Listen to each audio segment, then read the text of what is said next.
Esta semana, una frase apareció en la televisión estatal iraní, transmitida en vivo por IRIB ante más de 85 millones de personas. Estados Unidos retiró su ultimátum de 48 horas por miedo a la respuesta de Irán. Y luego, una frase aún más provocadora: piénsenlo bien. No se trató de un documento filtrado ni de una fuente anónima hablando en secreto con un periodista. Fue el propio aparato oficial de la República Islámica difundiendo en persa y en inglés un mensaje a pantalla completa para anunciar al mundo que el presidente de Estados Unidos había retrocedido por temor. 3 días antes, Donald Trump había lanzado una amenaza tan directa que no dejaba espacio para interpretaciones. Prometió obliterar la infraestructura eléctrica de Irán, comenzando por su instalación más importante. El plazo era claro: 48 horas. El mensaje era simple: reabrir el estrecho de Hormuz o ver cómo las principales instalaciones energéticas del país eran destruidas. Pero pasaron esas 48 horas,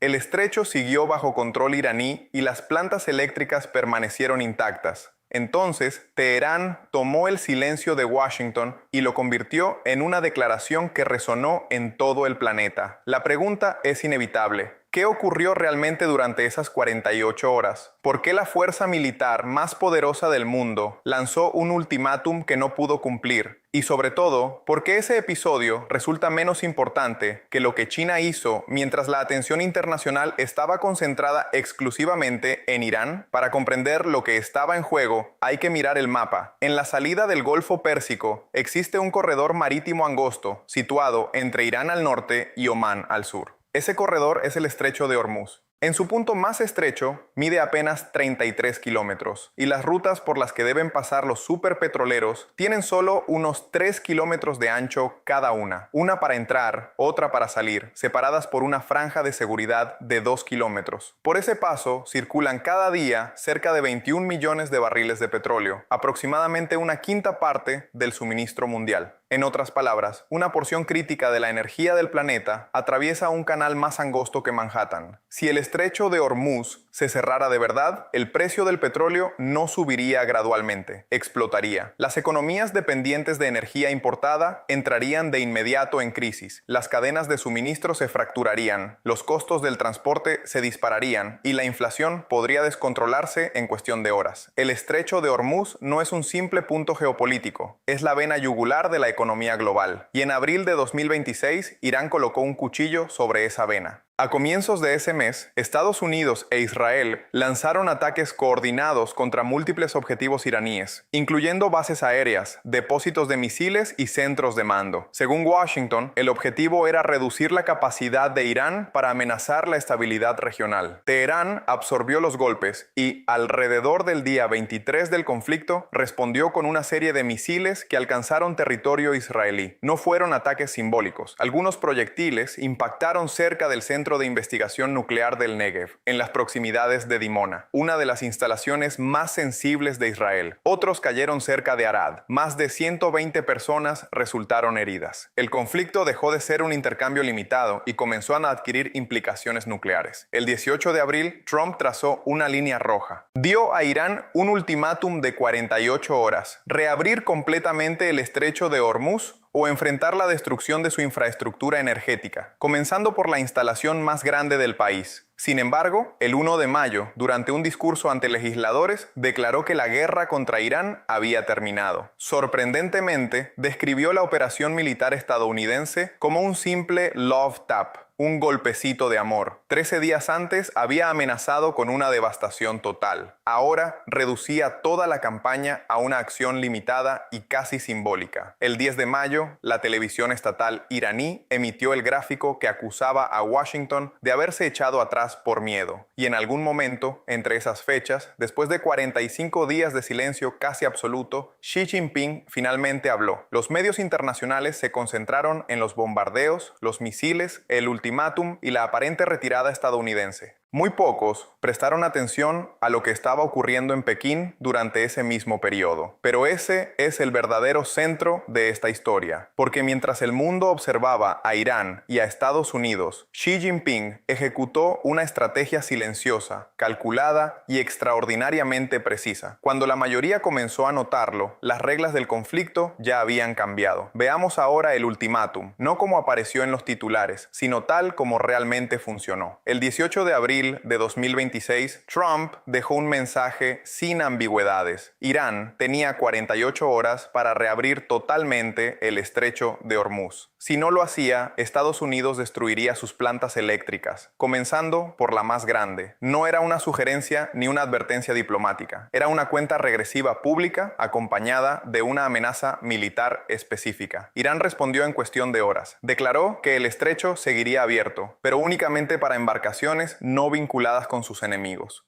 Los buques relacionados con Israel o con países que participaran en ataques contra territorio iraní serían bloqueados. Y si Estados Unidos no retrocedía, Teherán amenazó con cerrar completamente el estrecho y atacar infraestructuras energéticas en todo Medio Oriente. La clave estaba en el encuadre del mensaje. Irán no decía que estaba cerrando Hormuz de manera indiscriminada. Afirmaba que estaba aplicando restricciones selectivas contra quienes lo estaban atacando. Esa narrativa tenía un impacto muy distinto en Pekín, Nueva Delhi, Ankara o Riad que en Washington, y su capacidad de presión no era teórica. Para ese momento, los misiles iraníes ya habían alcanzado las cercanías de Dimona y demostrado que podían golpear objetivos que muchos consideraban intocables. Entonces expiró el plazo de 48 horas. Y no ocurrió nada. El 1 de mayo, 2 semanas después del ultimátum, Trump compareció ante legisladores y anunció que la guerra había terminado. La intervención militar de Estados Unidos, según sus propias palabras, no había sido más que un love tap. En apenas 13 días, el discurso cambió por completo, de prometer la obliteración total de Irán a describir toda la operación como un simple love tap.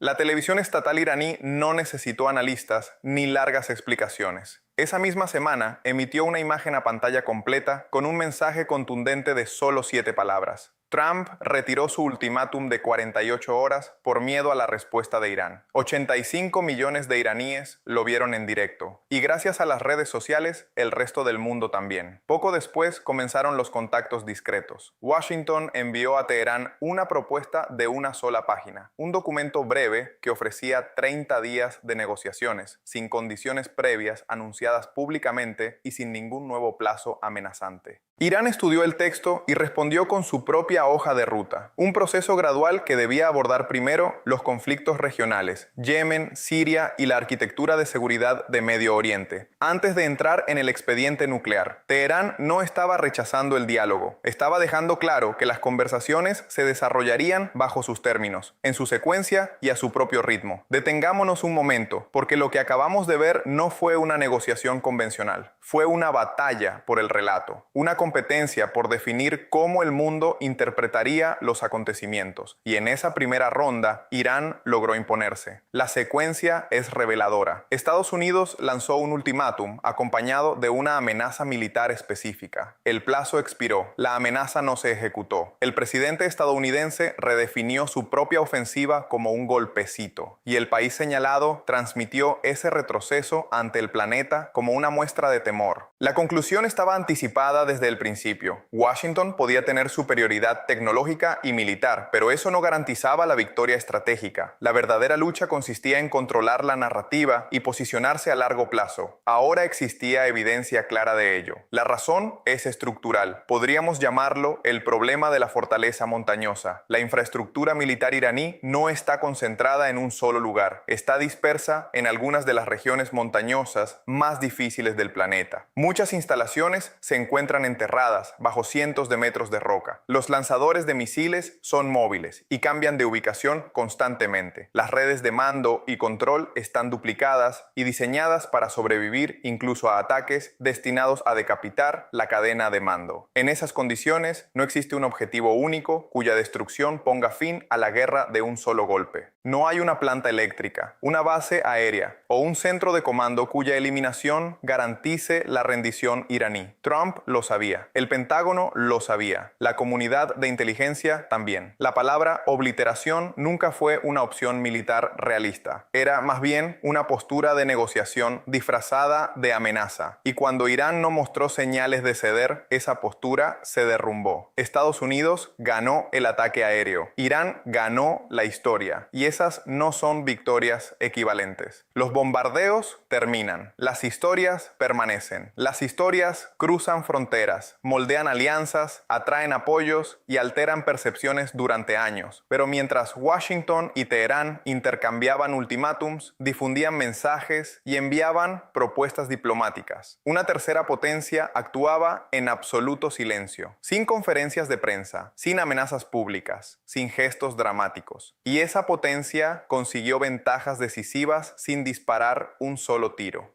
Xi Jinping permaneció prácticamente en silencio durante 45 días. Mientras los aviones estadounidenses atacaban objetivos iraníes, mientras los misiles de Teherán alcanzaban las cercanías de Dimona, mientras Trump emitía ultimátums y la televisión iraní proclamaba su retirada. Desde Pekín apenas se escuchaba una palabra. Algunos analistas financieros y observadores diplomáticos comenzaron a notar lo inusual de ese silencio. El líder de la segunda economía del mundo y principal socio comercial de Irán casi no se pronunciaba sobre el conflicto militar más importante de la década. Pero ese silencio no reflejaba indecisión ni cautela. Era una estrategia. Durante esos 45 días, China ejecutó 5 movimientos cuidadosamente calculados. Cada uno de ellos fortaleció la posición de Pekín frente tanto a Washington como a Teherán. Todo ello sin desplegar soldados, sin lanzar misiles y sin ocupar titulares. El primer movimiento fue el petróleo. China es el principal socio comercial de Irán y, según diversas estimaciones, compra hasta el 90% de las exportaciones petroleras iraníes. No se trata de una simple mayoría, sino de una dependencia estructural, un comprador, un vendedor, una línea de supervivencia económica. Cuando comenzó la guerra y las sanciones occidentales endurecieron aún más la presión sobre Teherán, el crudo iraní se volvió prácticamente intocable para muchos mercados internacionales. Los compradores europeos se alejaron. Las refinerías japonesas redujeron sus adquisiciones. Los importadores indios actuaron con cautela. El precio del petróleo iraní, ya rebajado por años de sanciones, cayó todavía más. Irán seguía produciendo millones de barriles, pero casi nadie estaba dispuesto a comprarlos, excepto China. Pekín reaccionó de inmediato. Buques chinos, algunos operando con sus sistemas de rastreo apagados, cargaron petróleo iraní a precios excepcionalmente bajos. Y ese crudo no estaba destinado únicamente al consumo inmediato.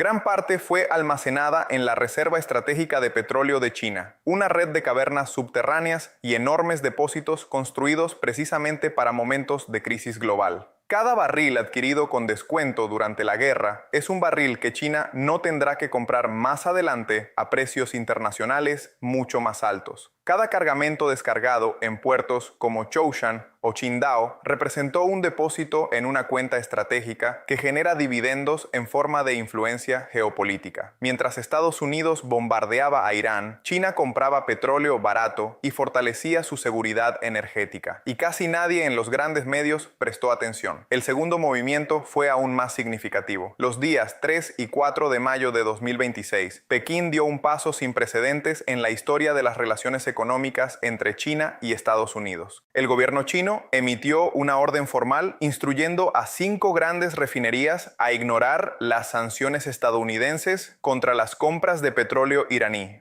Entre ellas se encontraba Hengli Petrochemical, una de las mayores refinerías independientes del país. La directiva prohibía explícitamente que estas empresas obedecieran sanciones extranjeras mientras operaran en territorio chino. Es decir, un gobierno soberano emitía una orden legal escrita a sus propias corporaciones para que desobedecieran el régimen de sanciones de otra potencia. Todo ello de manera oficial y por canales jurídicos formales. La base legal de esta decisión fue la Ley Antisanciones de China, aprobada en junio de 2021, un instrumento diseñado precisamente para proteger a las empresas chinas frente a medidas coercitivas externas y reforzar la autonomía estratégica de Pekín. La ley antisanciones otorga a Pekín la autoridad para impedir que las empresas chinas obedezcan sanciones extranjeras que el gobierno considere ilegítimas. También contempla contramedidas, congelamiento de activos y responsabilidades legales para cualquier compañía que decida cumplir voluntariamente con restricciones que China haya bloqueado oficialmente. Esta legislación no fue improvisada como reacción a la guerra. Fue diseñada, debatida y aprobada años antes del conflicto. En otras palabras, China construyó esta herramienta en tiempos de paz, anticipando con total claridad que algún día enfrentaría una situación como esta. La guerra no creó la estrategia, simplemente activó un mecanismo que ya estaba preparado. El mensaje para Washington no llegó mediante una nota diplomática, sino a través de una disposición legal. Las refinerías chinas seguirían comprando petróleo iraní dentro del territorio chino, bajo la protección de las leyes chinas y a pesar de las sanciones estadounidenses. Y Estados Unidos tenía muy poco margen para impedirlo sin abrir un choque jurídico y político directo con Pekín. Pero este no fue el movimiento más revelador. El tercer paso mostró con mayor claridad el verdadero papel de China en esta crisis. Una sofisticada jugada diplomática por partida doble. En la misma semana en que Pekín ordenó a sus refinerías ignorar las sanciones, el ministro de Relaciones Exteriores chino, Wang Yi, se reunió con el canciller iraní Abbas Araghchi. La declaración pública difundida por las agencias internacionales parecía impecablemente diplomática. China instó a Irán a reabrir el estrecho de Hormuz, pidió moderación, diálogo y desescalada. Cada palabra estaba cuidadosamente diseñada para proyectar una imagen de equilibrio y responsabilidad. Sin embargo, al mismo tiempo y en privado, seguía vigente la orden legal que garantizaba la continuidad de las compras de petróleo iraní. Esa decisión aseguraba el principal flujo de ingresos de Teherán, preservaba sus reservas y le proporcionaba el oxígeno económico necesario para resistir. Aquí reside la verdadera contradicción estratégica. En público, China pedía a Irán que redujera la tensión y normalizara el tránsito marítimo. En la práctica, se aseguraba de que Teherán contara con los recursos financieros suficientes para no ceder ante la presión. Cada petrolero que llegaba a puertos chinos cargado con crudo sancionado transmitía un mensaje silencioso pero inequívoco.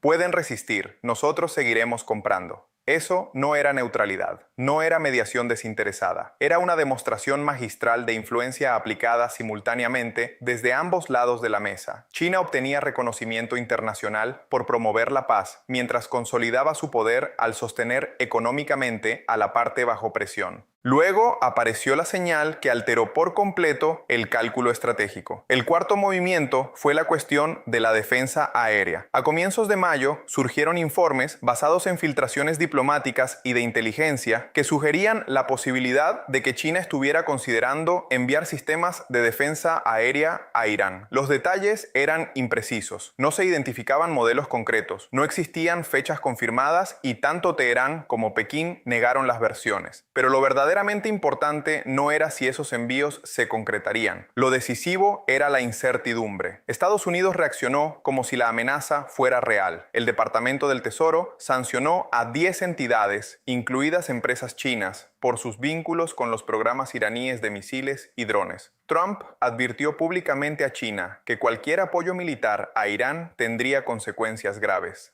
Ese comportamiento reveló la esencia de la estrategia china. Pekín no necesitaba enviar un solo misil ni un solo radar. Bastaba con que Washington creyera que esa posibilidad existía. Esa ambigüedad obligó al Pentágono a replantear escenarios, a incorporar a China en sus cálculos militares y a considerar a Pekín no como un observador distante, sino como un actor capaz de alterar el equilibrio del conflicto. Y Estados Unidos respondió exactamente de esa manera. Sin mover físicamente ninguna pieza, China cambió todo el tablero. El quinto movimiento fue la culminación de la estrategia. Aquí convergieron todos los pasos anteriores en una sola arquitectura de poder. El representante comercial de Estados Unidos, Jamieson Greer, confirmó públicamente que las compras chinas de petróleo iraní serían uno de los temas centrales en la próxima reunión entre Trump y Xi Jinping. No solo se discutirían aranceles o comercio. El petróleo iraní se había convertido en un punto clave de la agenda bilateral.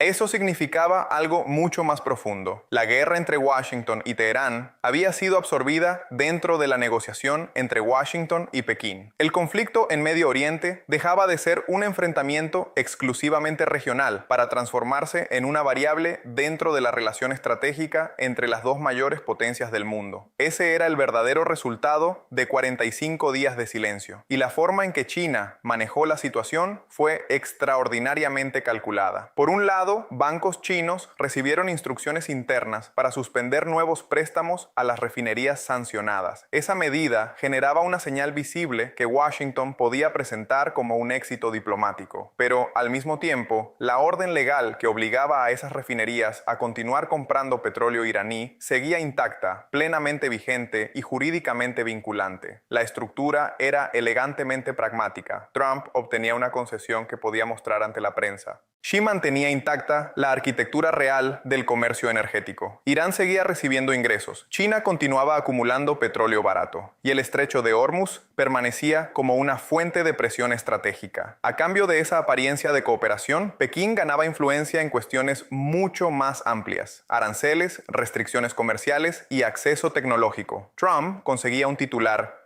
Xi conseguía ventajas estructurales. Irán conservaba su oxígeno financiero, y China se consolidaba simultáneamente como comprador indispensable, mediador aparente y vencedor silencioso. Casi nadie lo advirtió.